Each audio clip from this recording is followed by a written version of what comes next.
नमस्कार मित्रांनो, लग्नाची बेडी ही स्टार प्रवाह वाहिनीवरील तुम्हा सर्वांचीच आवडती मालिका. परंतु येणाऱ्या काही दिवसांमध्ये लग्नाची बेडी या मालिकेचा शेवटचा भाग प्रसारित होणार आहे. मित्रांनो, लग्नाची बेडी ही मालिका शेवटच्या वळणावर येऊन पोचलेली आहे. आता मधूला शिक्षा देत राघव आणि सिंधू कशाप्रकारे आपल्या संसाराला सुरुवात करतील, तर आता मधूला नक्की कोणती शिक्षा होईल? राघव आणि सिंधूचं लग्न निर्विघ्नपणे पार पडेल का, हे आपल्याला या व्हिडिओमध्ये पाहायला मिळणार आहे. त्यासाठी लग्नाची बेडी या मालिकेचा शेवटचा व्हिडिओ हा शेवटपर्यंत नक्कीच पहा.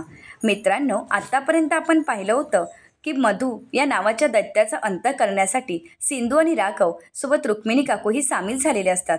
आता रुक्मिणी काकूंच्या साथीनेच राघव आणि सिंधू मधूला धडा शिकवण्याचं ठरवतात. मधूला वळणावर आणण्यासाठी तिला घराबाहेरही काढण्यात आलेलं असतं. परंतु मधूमध्ये अजून कोणताही बदल झालेला नसतो. तर सिंधू म्हणते, मला तरी एक गोष्ट कळाली आहे की आपण मधूला कितीही शिक्षा दिली तरीसुद्धा ती बदलणार नाही, कारण तिची वृत्तीच तशी आहे. आता आपल्याला लवकरच या नाटकाचा शेवट करावा लागणार आहे. तर रुक्मिणी काकू सिंधूला म्हणतात की ज्यावेळी पृथ्वी तलावावर दैत्य मातले होते त्यावेळी त्या दैत्यांचा अंत करण्यासाठी साक्षात देवी आईलाच पृथ्वी तलावावर यावं लागलं होतं. आणि आजच्या या कलियुगामध्ये मधू नावाचा दैत्य आपल्या घरामध्ये आपलं सत्ता प्रस्थापित करण्याचा प्रयत्न करत आहे. परंतु या घरची लक्ष्मी, या घरची सून असणारी सिंधू, तुला आता या दैत्याचा अंत करायचा आहे. या दसऱ्याच्या निमित्ताने तू तिचा अंत करायचा आहेस. आपल्या रत्नपारखी कुटुंबाला वाचवणं आता ही सिंधू तुझी नव्हे तर आपल्या सर्वांचीच जबाबदारी आहे. तर आता सिंधूची साथ देत रुक्मिणी काकू आणि राघव शेवटचा खेळ खेळायचा ठरवतात. आता सिंधूला रुक्मिणी काकू विचारतात, आता यासाठी आपल्याला काय करावं लागेल? तर सिंधूच्या प्लॅनप्रमाणे सिंधू आता राघवला म्हणते की आता मधूला इथे घेऊन यायचं आहे. आता ठरल्याप्रमाणे राघव मधूला घरी घेऊन येतो. तर इकडे मधू ही घरी येताच रुक्मिणी काकूंना म्हणते की मला एक गोष्ट हवी आहे, ती म्हणजे राघवचा हक्क. परंतु रुक्मिणी काकूंनी अगोदरच घराची संपूर्ण संपत्ती, रत्नपारखींची संपूर्ण प्रॉपर्टी सिंधूच्या नावे केलेली असते. आता त्यामुळे सिंधू मधूला म्हणते की तुला काहीच मिळू शकत नाही किंवा तुझ्या नवऱ्यालाही, कारण आता ही संपूर्ण प्रॉपर्टी ही माझ्या नावे आहे. मी या प्रॉपर्टीची मालकीण आहे, त्यामुळे तुला काहीच मिळणार नाही. आता मात्र मधूच्या हाती काहीच नसतं, कारण एकतर राघवची नोकरीही गेलेली असते, तर इकडे प्रॉपर्टीही नसते. आता मात्र मधूची अवस्था अशी झालेली असते की काय करावं तिलाच कळत नाही. कारण मधूने राघववर प्रेम हे त्याच्यावर केलेलं नसतं, तर त्याच्या संपत्तीवर, त्याच्या प्रॉपर्टीवर आणि त्याच्या पैशावर केलेलं असतं. त्यामुळे आता तिला राघव सोबतही राहायचं नसतं. परंतु आता मधूला धडा शिकवण्यासाठी राघव मधूला म्हणतो, मधू, माझं तुझ्यावर जीवापाड प्रेम आहे, तुझंही आहे ना? आता मात्र मधू नाईलाजाने होकार देते. राघव म्हणते, मग ही लोक आपल्याला सुखाने जगू देणार नाही, आपलं प्रेम स्वीकारणार नाही. त्यासाठी आपल्याला तर मला असं वाटत आहे की आता या सगळ्याचा शेवट तर आपल्याला करायलाच हवा. मधूला धक्का बसतो. तर राघव म्हणतो, हो मधू, आपल्याला जर आपली प्रेमकथा अजरामर करायची असेल तर आपल्याला आपल्या जीवनाचा शेवट करावा लागेल. परंतु मधूला मात्र मरायचं नसतं. राघव मशाल पेटवतो आणि संपूर्ण ठिकाणी रॉकेल ओततो आणि मधूला म्हणतो, चल मधू, माझ्यासोबत मरायला तयार आहेस ना? असं म्हणत तो मधूला जवळ घेतो. परंतु मधू राघवला दूर लोटते आणि म्हणते, राघव, मी तुझ्यावर मरण्यासाठी प्रेमच केलं नाही. मी तुझ्यावर नाही तर तुझ्या या संपत्तीवर, या रत्नपारखींच्या पैशावर, दागिन्यांवर मी प्रेम केलं होतं आणि मरण्यासाठी मी तुझ्या आयुष्यात कधी आलेच नाही. राघव, मला ही प्रॉपर्टी हवी. त्यासाठी मी सिंधूला तुझ्या आयुष्यातून दूर करण्यासाठी मी काय काय कारस्थानं केलीत ही तुला कधी कळणारच नाहीत. असं म्हणत आता मधूने तिच्या सर्व कारस्थानांची यादीच वाचून दाखवलेली असते. आता हे सर्व काही सर्वांनी ऐकलेलं असतं. सर्वजण मधूला धडा शिकवतात, परंतु अजूनही मधूमध्ये कोणताच बदल झालेला नसतो. आता सिंधू मधूच्या कानाखाली मारत प्रत्येक गोष्टीचा हिशोब चुकता करत असते, परंतु मधूची प्रवृत्ती मात्र बदलत नाही. आता मधूही राघववर बॉटल फेकून मारणार, परंतु त्याचवेळी तो वार सिंधू झेलते. आता सिंधूला खूप मार लागलेला असतो. रुक्मिणी काकू म्हणतात, मधुराणी, यालाच तर प्रेम म्हणतात. अगं, तू तर अहंकारापोटी प्रेम केलं, परंतु खरं प्रेम तर सिंधूने राघववर केलं आणि म्हणूनच आज राघवचा जीव धोक्यात असताना सिंधूने आपला जीव धोक्यात घातला आहे. आता राघव मधूच्या हातामध्ये बेड्या घालतो आणि त्यानंतर आता मधूला अरेस्ट करण्यात येतं. सिंधूच्या डोक्याला मार लागल्यामुळे सिंधू ही बेशुद्ध होते. तर डॉक्टर म्हणतात 12 तासांच्या आत जर पेशंट शुद्धीवर आला नाही तर खरंच खूप क्रिटिकल आहे. परंतु आता गणपती बाप्पाने चमत्कार केलेला असतो. दुसरीकडे सावी शुद्धीवर येते. आता सावीची आई ही हाक ऐकूनच सिंधू ही शुद्धीवर येते. आता ज्यावेळी सिंधू शुद्धीवर येते त्यावेळी सर्वांनाच खूप आनंद झालेला असतो. परंतु मधू नावाच्या दैत्याचे प्रताप मात्र सर्वांनाच त्रासदायक ठरलेले असतात. तर आता सर्वजण मधूचा विचार करू लागतात. सर्वांनाच मधूची खूप चीड येत असते. आत्तापर्यंत रत्नपारखी कुटुंबाने मधूवर खूप प्रेम केलेलं असतं. तिला अगदी घरच्या प्रमाणे वागवलेलं असतं. घरातील प्रत्येक अधिकार तिला दिलेले असतात. परंतु शेवटी मधूने तर आपले रंग दाखवलेलेच असतात. रुक्मिणी काकू म्हणतात, मी तर तिला मुलीसमान प्रेम दिलं होतं, परंतु शेवटी तिने आपलं रंगरूप दाखवलेच. राजश्री काकू म्हणतात, आणि अशा मुलीला मी या घरची सून करायला निघाले होते आणि माझ्या सिंधूवर अन्याय करत होते. आता राघव सावीला म्हणतो, सावी बाळा तू कशी आहेस? सावी म्हणते, बाबा मी ठीक आहे, परंतु मधू काकूने मला खरंच खूप त्रास दिला. मी तिला म्हणाले होते की मला माझ्या आईजवळ जायचं आहे, मला माझ्या बाबांजवळ जायचं आहे, परंतु तिने कधीच मला इकडे येऊ दिलं नाही. मला तुमची खूप आठवण यायची, परंतु ती कधीही मला तिथून सोडायचीच नाही. नेहमी तिने मला त्रास दिला. मला मरण यातना भोगाव्या लागल्यात. तिने मला कधी पाणीही दिलं नाही. पाण्यासाठी नेहमीच मी तिच्याजवळ हात पसरायची, काकू मला पाणी दे, पाणी दे, परंतु ती मला कधीच वेळेवर पाणीही द्यायची नाही. एवढंच नाही तर जेवणही नीट मिळायचं नाही. आणि या सगळ्यामुळेच मला खूप त्रास झाला बाबा, आणि मी बेशुद्ध झाले. त्यानंतर काय घडलं मला कधी कळालंच नाही, कारण मधू काकूंनी मला कधी शुद्धीवर आणण्याचा किंवा माझ्यावर औषधोपचार करण्याचाही प्रयत्न केला नाही. नेहमीच त्यांनी मला त्रास दिला, परंतु का दिला मला काहीच माहीत नाही. बाबा मी खूप घाबरले होते. प्लीज त्या मधू काकूला पुन्हा माझ्यासमोर घेऊन येऊ नका. मला भीती वाटते त्या मधू काकूने पुन्हा जर मला काही केलं तर. राघव म्हणतो, सावी अजिबात घाबरू नकोस. आता मधू काकू तुला काहीच करू शकत नाही, कारण आता ती जेलमध्ये आहे. तिच्या पापांची शिक्षा तर तिला मिळणारच आहे. राघव म्हणतो, आता मी तिला सोडणार नाही, कारण माझ्या मुलीला तिने त्रास दिला. आत्तापर्यंत मी सगळं काही ऐकून घेतलं, मी सर्व काही सहन केलं, परंतु माझ्या मुलांच्या बाबतीत जर कोणी असं वागत असेल तर हा IPS ऑफिसर राघव रत्नपारखी त्याला सहजासहजी सोडणार नाही. मधूला तिच्या गुन्ह्याची शिक्षा मिळणारच. मधूला जास्तीत जास्त शिक्षा मिळण्यासाठी मी प्रयत्न करणार. तिने माझ्या मुलीच्या जीवाशी खेळण्याचा प्रयत्न केला, परंतु या सगळ्याची शिक्षा तर मी तिला देणारच आहे. प्रत्येक क्षणाला आपण जे जे काही केलं आहे ते सर्व काही तिला आठवायला हवं, अशी मी तिला शिक्षा देणार आहे. तिला जेलमधून कधीही बाहेर पडू देणार नाही, अशी व्यवस्था मी नक्कीच करेन. आता राघव आणि सिंधू पोलीस स्टेशनला मधूला भेटण्यासाठी जातात. राघव आणि सिंधू जात असताना सावीलाही घेऊन जातात, कारण सावीचं स्टेटमेंट खूप महत्त्वाचं असतं. आता सावीने पोलीस स्टेशनला येत मधूने आपल्याला कशाप्रकारे त्रास दिला हे सगळं काही ती पोलीस स्टेशनमध्ये सांगू लागते.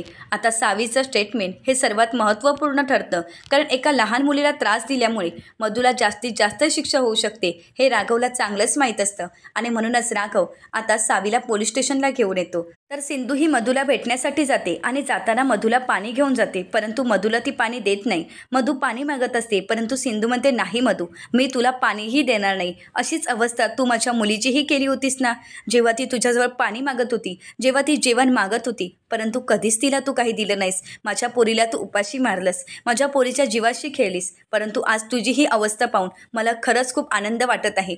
मला वाटलंही नव्हतं की तू एवढ्या खालच्या पातळीला जाशील, परंतु आज तुझ्या वागण्याची शिक्षा तुला मिळत आहे हे पाहून खरंच मला खूप आनंद झाला.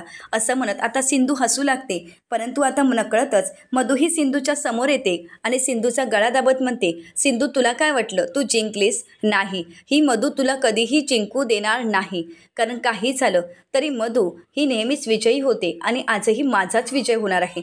अगं तुझ्यापेक्षा मी स्मार्ट आहे दिसायला, तरीसुद्धा राघव तुझ्या प्रेमात पडला, परंतु नाही, मी तुला आणि राघवला कधीही एकत्र येऊ देणार नाही. आता सिंधू स्वतःला सोडवण्याचा प्रयत्न करत असते, परंतु मधू मात्र तिला सोडवण्यासाठी तयार नसते. मधू म्हणते, आता मी तुझा जीव घेणार, कारण राघव आणि तुला मी कधीही एकत्र येऊ देणार नाही, कारण जर राघव माझा होत नसेल तर तो तुझाही कधी होणार नाही. तुमच्या प्रेमकथेचा अंत मी आत्ताच करणार आहे. असं म्हणत मधूही सिंधूचा गळा दाबण्याचा प्रयत्न करते, सिंधू सोडवण्याचा प्रयत्न करत असते, परंतु काही केल्या मधूच्या हातून सिंधूची काही सुटका होत नसते. परंतु त्याचवेळी तिथे राघव येतो आणि मधूच्या कानाखाली मारतो, परंतु अजूनही काही मधू भानावर येत नाही. मधू ही राघवला म्हणते, राघव माझं तुझ्यावर जीवापाड प्रेम आहे आणि तू फक्त माझा आहेस. राघव म्हणतो, माझ्यावर आहे की माझ्या संपत्तीवर? मधू म्हणते, कसंही असलं तरी माझा तू होणं माझ्यासाठी महत्त्वाचं आहे. जरी तुझ्या संपत्तीवर प्रेम असलं तरीसुद्धा तू मला माझ्या आयुष्यात हवायस आणि त्यासाठी मी वाटेल ते करायला तयार आहे. आतापर्यंत जे काही केलं ते तुला मिळवण्यासाठीच केलं आणि यापुढे सुद्धा मी जे काही करेन ते फक्त तुला मिळवण्यासाठीच. असं म्हणत आता राघवच्या नकळतच मधू राघवची रिव्हॉल्व घेते आणि राघववर रोखून धरते आणि म्हणू लागते, राघव, आता एकाचा कोणाचा तरी अंत निश्चितच आहे. एकतर मी तुला तरी मारेल, नाहीतर सिंधूला तरी मारेन, परंतु तुम्हा दोघांना मी कधीही एकत्र येऊ देणार नाही. तुमची प्रेमकथा मी इथेच संपवणार आहे. तुम्हाला काय वाटलं या मधूला जेलमध्ये टाकलं म्हणजे तुम्ही सुटलात? नाही, ही मधू तुम्हाला सहजासहजी एकत्र येऊ देणार नाही. एकतर राघव, तुला माझं तरी व्हावं लागेल, नाहीतर हे जग सोडून जावं लागेल. कारण तुला जर जिवंत ठेवलं तर ही सिंधू तुझ्यासोबत लग्न करेल आणि संसार थाटेल, आणि मी मात्र इथे खडी फोडणार नाही. असं कधीही होऊ शकत नाही. आत्तापर्यंत मी एवढी मेहनत घेतली तुला आणि सिंधूला वेगळं करण्यासाठी, मी काय नाही केलं. मग आता एवढं करायला काहीच हरकत नाही. त्यासाठी मी काही करेन. राघव, तू जर माझा होणार नसशील तर मी आता तुला सिंधूचाही होऊ देणार नाही. असं म्हणत ती राघववर रिव्हॉल्व रोखून धरत असते. परंतु आता राघव चतुराईनेच ती रिव्हॉल्व काढून घेतो आणि मधूला म्हणतो, बस झालं मधू, आत्तापर्यंत खूप काही सहन केलं, परंतु आत्ता नाही. तुला तर शिक्षा होणारच आहे आणि आता त्यापेक्षा जास्त शिक्षा होणार आहे. कारण एका IPS ऑफिसरची रिव्हॉल्व तू त्याच्यावरच रोखून धरण्याचा प्रयत्न केलास, त्याला जिवे मारण्याचा प्रयत्न केलास. या सगळ्याची शिक्षा तर तुला होणारच आहे. मधू म्हणते, मला शिक्षा होणार नाही आणि मी होऊही देणार नाही. शिक्षा व्हायचीच असेल तर ती तुम्हाला होईल आणि मी तुम्हा दोघांना वेगळं तर करणारच आहे. राघव मधूला म्हणतो, मधू, तू आत्तापर्यंत एवढे प्रयत्न केलेस, तुला कधी शक्य झालं का? नाही. तुला या जन्मात काय, पुढच्या 7 जन्मातही शक्य होणार नाही. कारण राघव आणि सिंधू कधी वेगळे होऊच शकत नाहीत. कारण तू आत्तापर्यंत प्रयत्न केलेस, परंतु राघव आणि सिंधूची जन्मगाठ ही 7 जन्मासाठी बांधलेली आहे आणि ती जन्मगाठ देवाने बांधलेली आहे. तुझ्यासारख्या नराधमांना सोडण्यासाठी देवाने आमची जन्मगाठ कधी बांधलीच नाही. त्यामुळे तू कितीही काही प्रयत्न केलेस तरी तुला त्यात यश मिळणार नाही.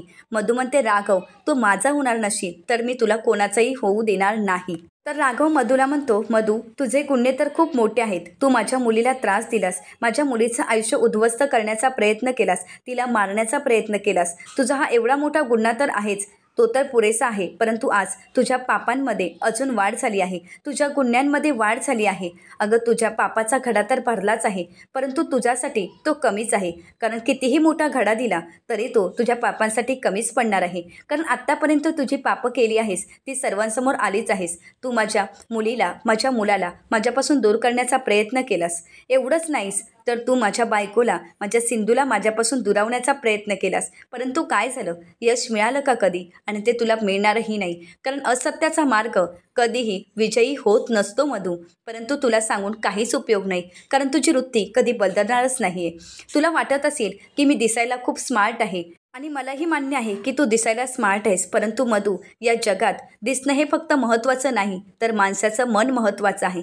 आणि जे सिंधूचं आहे, सिंधू मनाने मोठी आहे. तिच्या स्वभावानेच तिने सर्वांची मनं जिंकली आहेत आणि आज म्हणूनच देव तिच्या बाजूने आहे आणि म्हणूनच आज देवाने तिच्या बाजूने न्याय केला आहे. अगं, तुझा मार्ग जर सत्याचा असता तर तूही विजयी झाली असतीस. परंतु विजयाचा झेंडा हा नेहमी सत्याच्याच हातात असतो, हे कधीही विसरू नकोस. तुला वाटत असेल की तू जे काही केलंस ते योग्य आहे, परंतु नाही मधू. अगं, मला वाटलं होतं की तू माझी एक चांगली मैत्रीण आहेस, परंतु नाही मधू. तू कधी एक चांगली मैत्रीण होऊ शकली नाहीस किंवा कधी एक चांगली बायकोही होऊ शकली नाहीस. मधू, एक गोष्ट तू कायम लक्षात ठेव, तुझ्यामुळेच आम्ही आमच्या रायाला गमावलं आहे. आम्हाला वाटलं होतं की त्यानंतर तरी तू नीट वागशील, परंतु नाही. तुझ्यातील अहंकार, तुझ्यातील तिरस्कार दिवसेंदिवस वाढत गेला, परंतु त्याची जाणीव आम्हाला कधी झालीच नाही. या सगळ्याची जाणीव सिंधूला झाली, तर तू सिंधूचा जीव घेण्याचा प्रयत्न केलास, तर सिंधूला जिवे मारण्याचा प्रयत्न केलास, माझ्या सावीला जिवे मारण्याचा प्रयत्न केलास, माझ्या अंकुरला माझ्यापासून दुरावलंस, त्याला आश्रमातील जीवन जगावं लागलं. या सगळ्याला कारणीभूत तू आहेस. मधू, तू आत्तापर्यंत एवढे गुन्हे केले आहेस की मला कळत नाही की तुझा नक्की कोणता गुन्हा मोठा आहे आणि कोणत्या गुन्ह्यासाठी मी तुला शिक्षा देऊ. कारण प्रत्येक गुन्ह्यासाठी मी तुला शिक्षा देण्याचा प्रयत्न केला तरी कितीतरी जन्म कमी पडतील, कारण एवढे गुन्हे तुझे मोठे आहेत. मला तर मधू बोलायलाही लाज वाटत आहे की तू माझी मैत्रीण होतीस. खरंच मैत्रीण या नावालाच तू कलंक आहेस. अगं, एक मैत्रीण कशी असते, आपल्या मित्राला त्याचं आयुष्य सुधारण्यासाठी साथ देत असते, त्याचा संसार सुखाने होत असताना तिलाही आनंद होत असतो.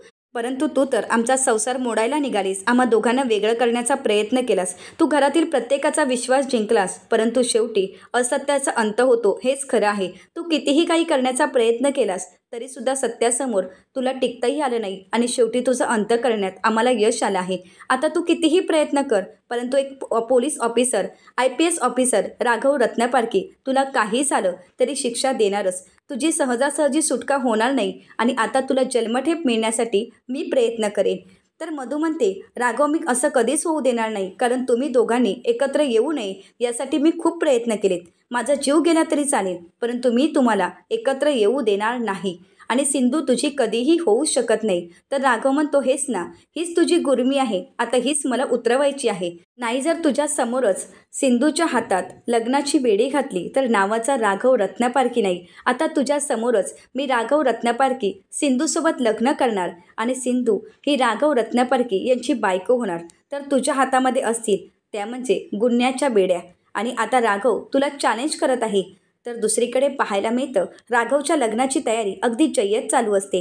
रुक्मिणी काकू म्हणतात, राघवचं लग्न हे पंचक्रोशीत गाजलं पाहिजे, कारण राघवचं लग्न इतकं थाटात व्हायला पाहिजे की रत्नापारखींच्या येणाऱ्या प्रत्येक पिढ्या राघवचं लग्न लक्षात ठेवतील. आता राघवच्या लग्नासाठी सर्वजण खूप आनंदात असतात. सर्वजण अगदी जय्यत तयारी करत असतात. राघव आणि सिंधूच्या लग्नाची तयारी अगदी खूप छान पद्धतीने झालेली असते. आता राघव आणि सिंधू ही लग्नासाठी तयार असतात. आता लग्नाच्या दिवशी पोलीस स्टेशनमधून राघवची टीम मधूला तिथे घेऊन येते. आता मधूच्या समोरच राघव आणि सिंधू एकमेकांच्या गळ्यामध्ये वरमाला घालतात.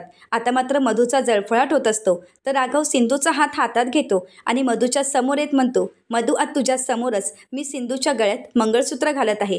खऱ्या अर्थाने मी सिंधूला माझी बायको बनवत आहे आणि तिला माझ्यापासून कोणीही दूर नेऊ शकत नाही. असं म्हणत आता राघव मधूच्या समोरच सिंधूच्या गळ्यात मंगळसूत्र घालतो आणि तिचा हातात हात घेत 7 फेऱ्या 7 वचनही देतो. आता राघव आणि सिंधू खऱ्या अर्थाने लग्नाच्या बेडीत अडकलेले असतात, परंतु मधूच्या हातात असतात त्या म्हणजे गुन्हेगाराच्या बेड्या.